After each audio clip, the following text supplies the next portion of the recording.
Следующим комплектом работы зашли 18 диски. Диски полностью песочены, поварены, убирали все повреждения, подготовлены к покраске. Сейчас наносим черную грунтовую подложку, основной цвет будем красить.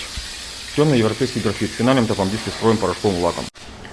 Прошел цикл печи, 18 диски выехали по черной грунтовой подложке. Сейчас идет процесс нанесения основного цвета темного европейского графита. Следующим этапом после цикла печи диск будем покрывать порошковым лаком. Прошел цикл печи, 18 диски выехали под основным цветом темным европейским графитом. Сейчас диски покрываем порошковым лаком.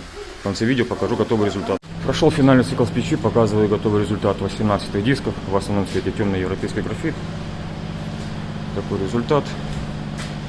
Все получилось хорошо. Подписываемся на наш канал.